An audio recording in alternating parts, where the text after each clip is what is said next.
And just a second here. We are waiting till it's going to start recording. Obviously, it's now. It's Joanna Pilatovic with you. And again, welcome back, Jason. Jason Kelly Thompson. Welcome back with me. Good morning. Good morning, good afternoon. And for some people, good evening. We'll see. So we have a time difference. Obviously, it's morning for you. It's afternoon here. And we are going to talk today about another portion. We had few questions. Frankly, I don't know where to start because everything is interesting for me. And so for the people who asked me already, I have a list of questions they would like, but we'll see what we will manage. So first of all, you just were teaching psychogenealogy. You are giving courses. From that right now in Brazil. How is that going? I heard some interesting already stories from you.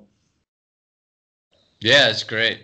Yeah, I love Brazil, and the people are wonderful. The people are very spiritual in Brazil. Brazil is one of the most spiritual countries in the world. The people are very sensitive to energy, and they do all sorts of different kinds of energy practices, and it's a fascinating country. They're also very intuitive. You know, when I first came to Brazil 40 years ago, I would talk to people. I didn't speak Portuguese, and they would understand what I was saying because they're very intuitive, and they would pass a mental image to me. I would pass a mental image to them, and they would, without knowing the words in Portuguese, they would understand. So it's really quite fascinating. Yes. All right. What shall we start today with? Would you like to talk about family constellations, psychogenealogy, total biology still? Maybe let's talk about practical approach, how we can use all that great knowledge in everyday life. Okay.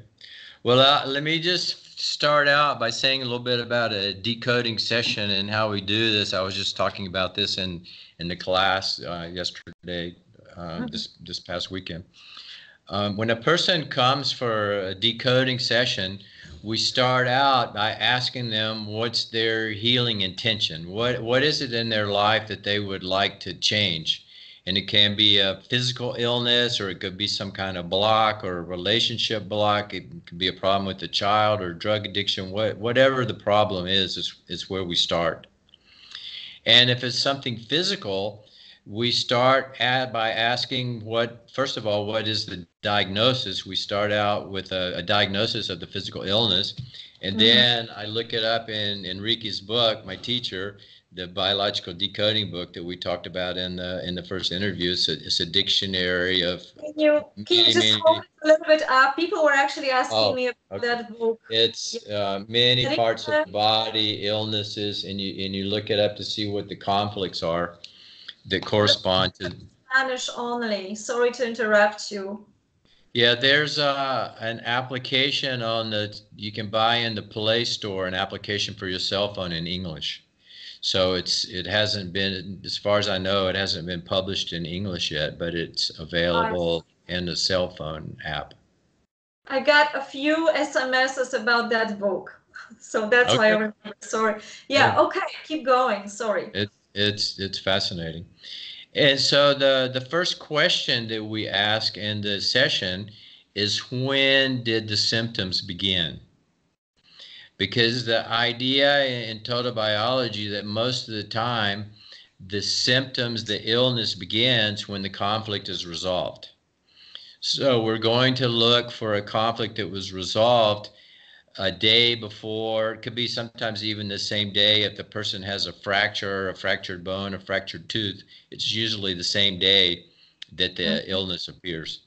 But it could be for other things. It could be the day before, it could be the week before, it could be the month before.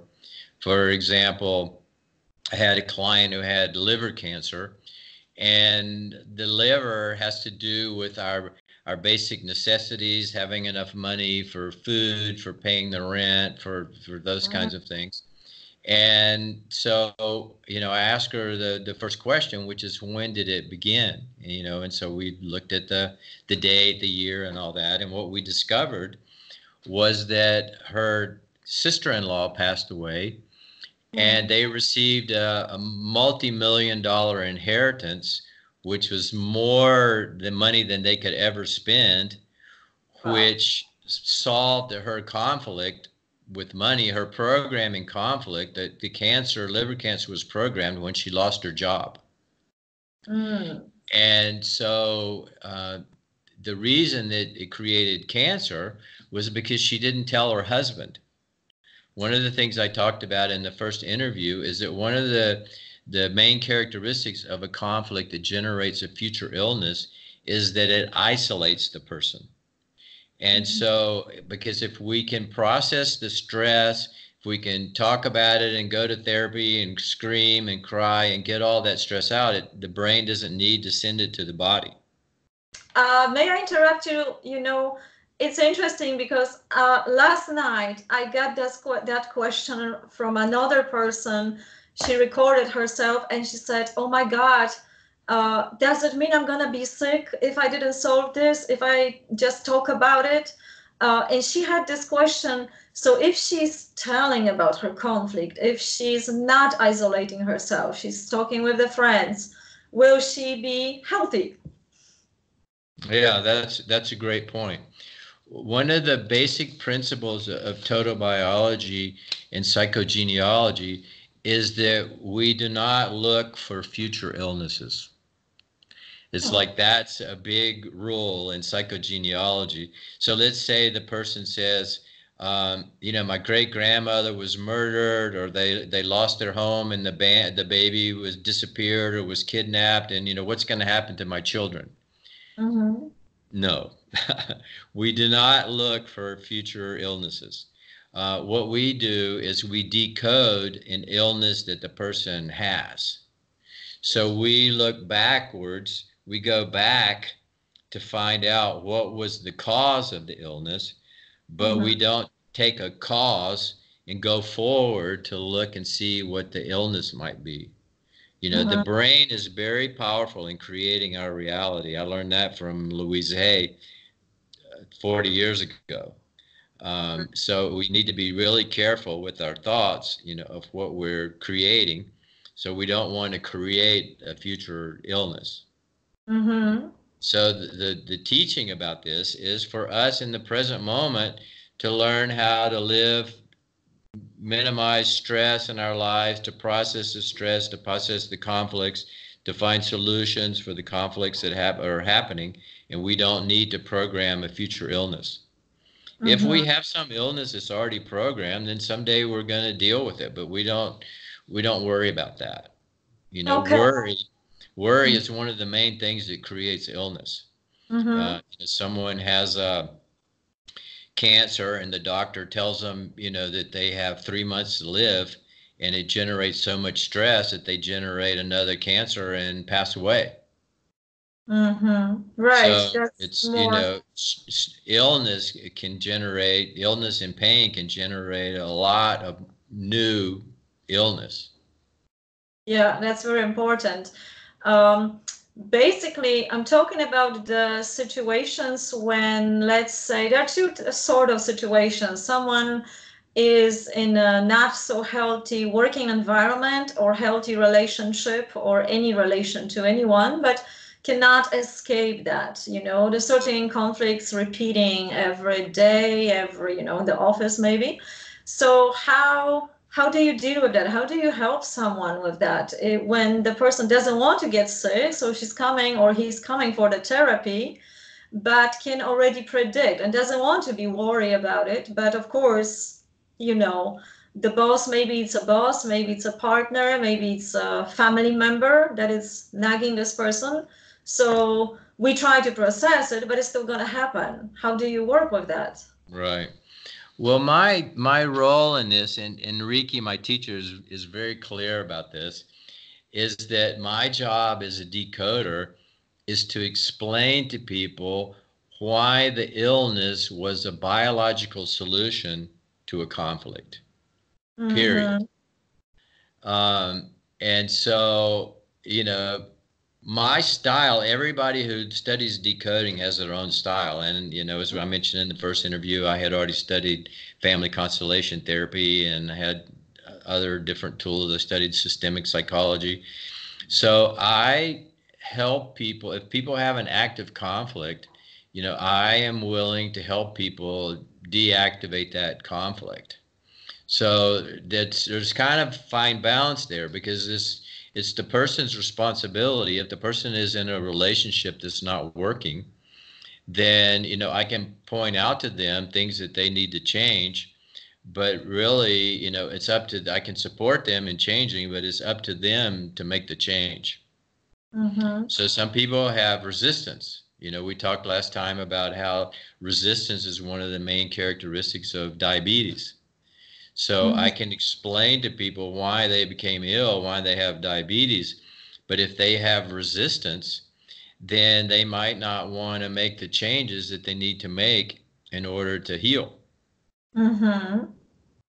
It's interesting because you mentioned this resistance, and I actually don't know how to call it, because I was working with a lot of women, and it seems I mean, the guys happen to, like, they are not so likely to leave the relationship, or they are taking the abuse from the woman, but it's very more common with women. They are more likely to hold on to the relationship, maybe due to the fact that they have children, or they are dependent financially, whatever the issue is. And there is also not this clarity about their relationship. So the man is really good on so many levels, and they convince me how good things he's doing. And then this conflict arises. So then when you help that person and you solve this conflict for this person, she understood and she goes home. And then 2 weeks later, she shows up in your office again, and the same conflict is there. You're gonna solve it again, and then she's gonna go home. But you know, the cycle sort of repeats. Um, is there any point when you tell that I cannot help you anymore? You have to leave the relationship. Yeah, it's very tricky. It's very subtle. I worked as a psychotherapist for many years, so I have a lot of experience with that. Usually, typically with the decoding, I do one decoding session or two, you know, maybe three. Enrique recommends, you know, that people do 3 sessions. But decoding is not psychotherapy. You know, it's not a type of ongoing therapy. Mm-hmm. I'm willing to support people if they, you know, if they need some support. But if they need to go do psychotherapy, then they need to find a really good psychotherapist and work through that. It's each person has their own path. It's all really different. So one of the things that's very important about psychogenealogy is that if someone comes with a problem that they haven't been able to solve, and let's say they've done therapy for 10 years and they've done all sorts of workshops and classes and personal growth and family constellations, and they can't solve it, then probably in that case it comes from an ancestor. Mm-hmm. So it's that's when they need to decode with psychogenealogy. We need to look at their family tree. Because if they're sad because their great grandmother was sad, they don't have direct access to that information. Or if they're eating because their great great grandmother was hungry, then they Mm-hmm. don't, in psychotherapy, they're not going to find that information. What they need to do is look in the tree, get information, open the tree, and discover the cause, and then they can heal by doing a symbolic act. And that's one of the things you asked me to talk about today is symbolic acts, because one of the main solutions, well, the two main solutions in decoding in psychogenealogy are becoming aware, Mm-hmm. becoming conscious of what the problem was. Like the woman who was overeating, she became aware that she was eating for her great grandmother, and in a month she lost 10 pounds, 5 kilos without going on a diet. So it's just like becoming aware.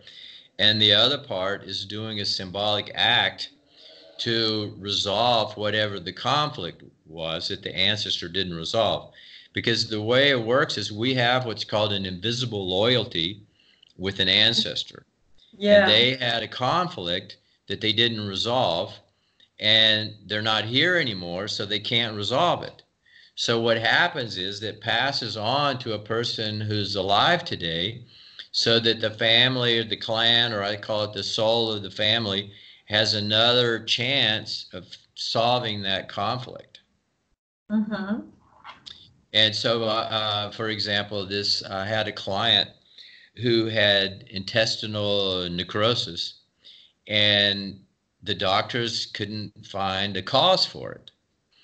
And the only solution was surgery. So they were cutting out pieces of his intestine, and he had already had several surgeries, and they couldn't go on indefinitely doing this process.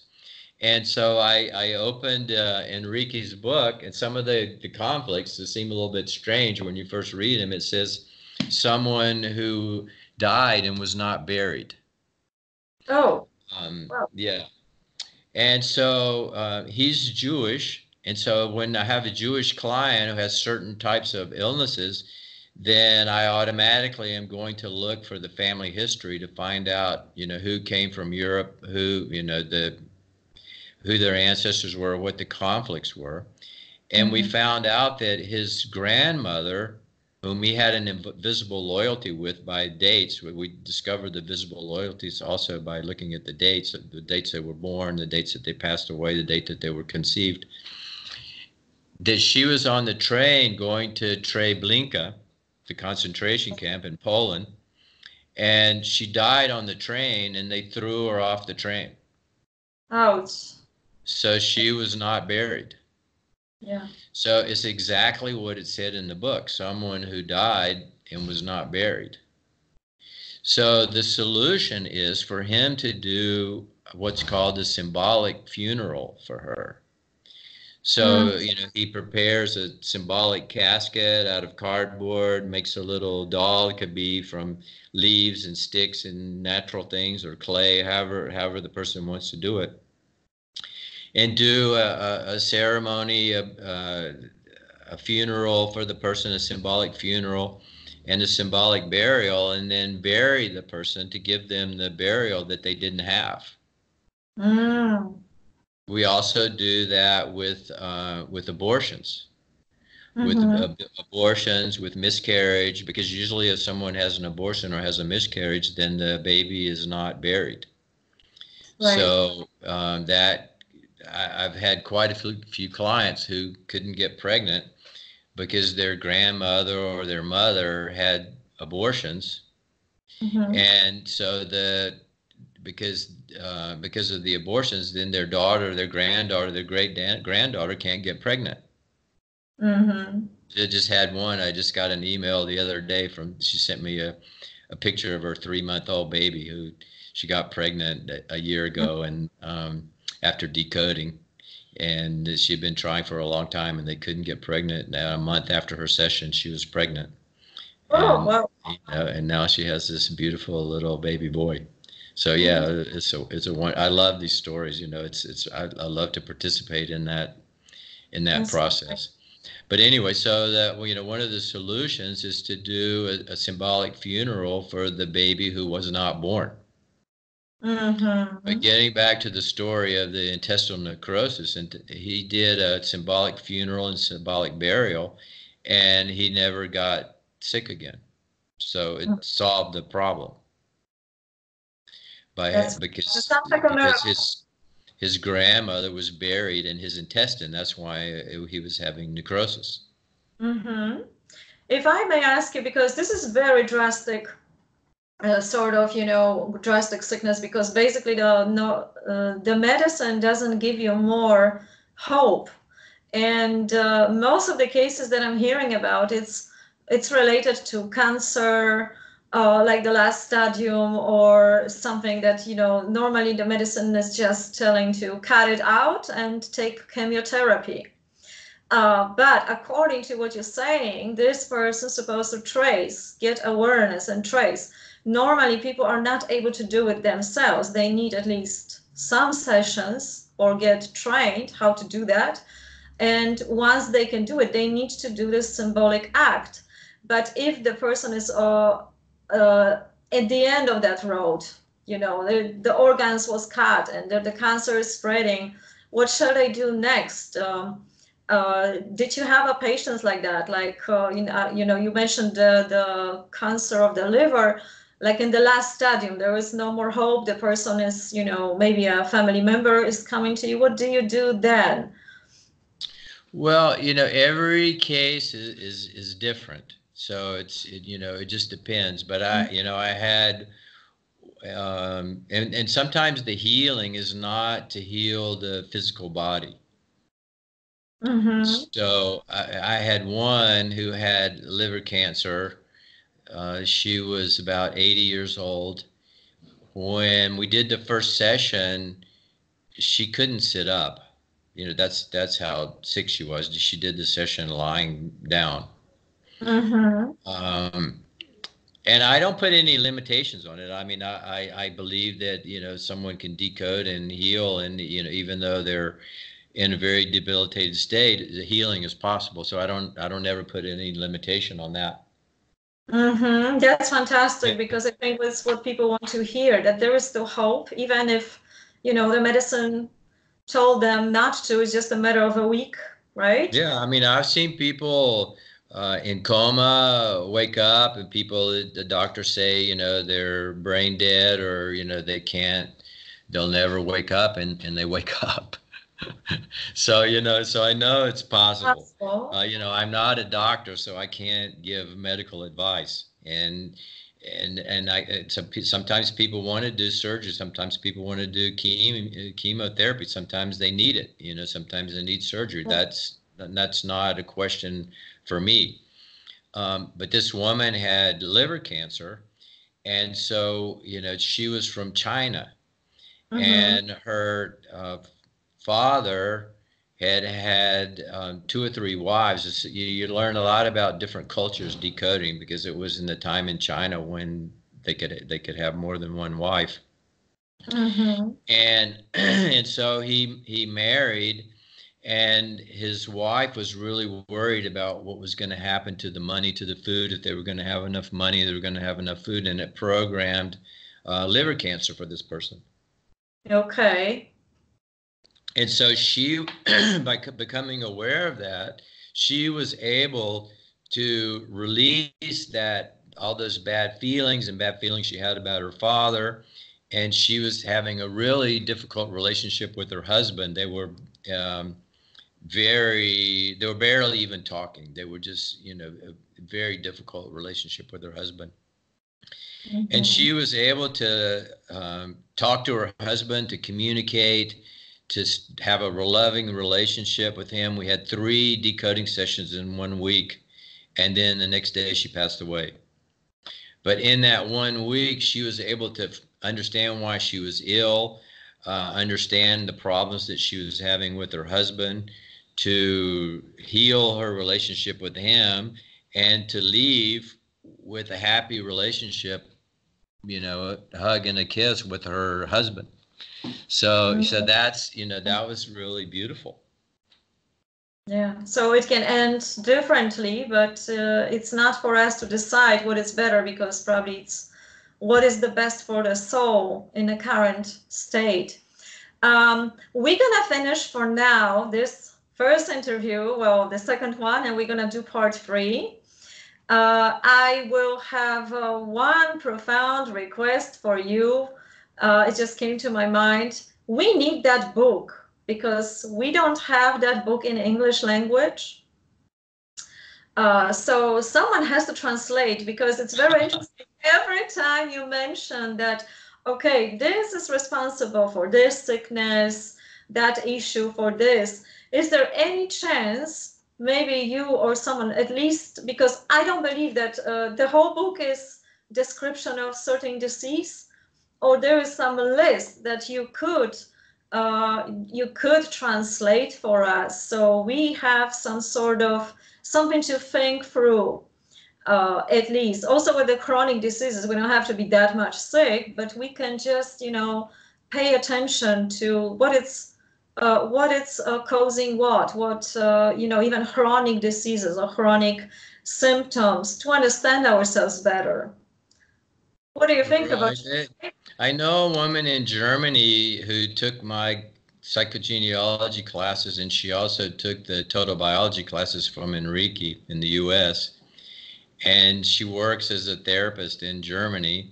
So, so I can get in touch with her and find out if she has some information, if she has these codes in English or in German, or, Enrique was doing a project years ago to translate the book into English, but I'd never been able to find it. So I don't think it ever got actually physically published.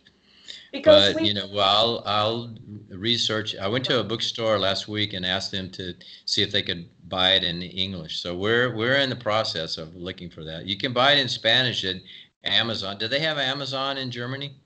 Yeah, of course, yes. So But you can but buy it. yeah. I know in Switzerland they don't have it. Some of the countries don't allow Amazon.com, but in Germany you can buy it at Amazon.com in Spanish. Yeah, that's all we And have. actually, okay, I'm glad you asked me that, Joanna, because this is really helpful. This is what we did in the U.S.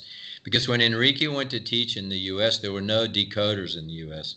So he asked me to decode his students because they needed to be decoded. And so I became the mentor for that group, and I was helping them decoding. And what I explained to them, because this is not a book to read. This is a dictionary. It's like you want to know the Yes, of meaning of a course. word, and there are two or three phrases. And so what you can do, what I suggested for people to do, is to uh, write the two or three phrases in Spanish in Google Translator, and Google Translator will translate it into English. Well, first of all, you need to translate the diagnosis in English into Spanish, look it up Yeah. in the book, translate the 3 or 4 lines of the conflicts into English, and then the person can use the book in Spanish. There are even some people who have an application, they can take a picture of the page, and the Mm-hmm. cell phone will translate it into the other language. I mean, the technology is really kind of off the scale in terms of what you can do. So Right. that's the other possibility, is to use the Spanish version Mm-hmm. and, Okay, and that's good Google, enough Google because we Translate. know Louise Hay already in her, I think it was her first book, she had a list, very general list of what sickness it's responsible for, what's emotional state, and she was giving the proper affirmation to it. But that was, like several pages. I saw that list once, and it's not, full. And here you are showing me book like that, and someone described, yeah, 10,000 more issues. May I ask about the author? Do you know how he came up with that? It was his research. Well, let me just say one thing about Louise Hay, and then I'll answer the other part.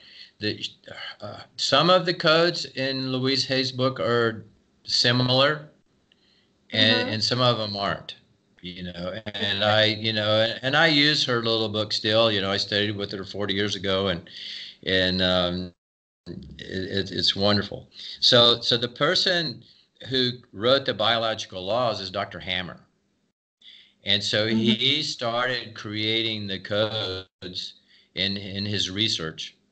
And so one of the ways he decoded, which is a really complicated part of total biology, is by looking at the embryonic layers in the body, if it's ectoderm or mesoderm or endoderm, the level, because each one corresponds to a different type of conflict. And one of the first ways we discover what the code is by looking at the biological function of that part of the body. Oh, okay. So for example, the eyes are seeing, and so if the person can't see far away, then they have some danger close. So I have Mm-hmm. to have good close vision, because the danger is close, and the distance doesn't matter because I have to find the danger that's here that's close to me. So a lot of the codes were discovered by the biological function of the that part Or of the body, whatever it is. Um, the lungs have to do with life, of taking in life, and lung cancer usually is fear of dying. So that kind of thing. The abortions have to do with the reproductive process, and so if the person has an abortion conflict, then it can affect the reproductive part.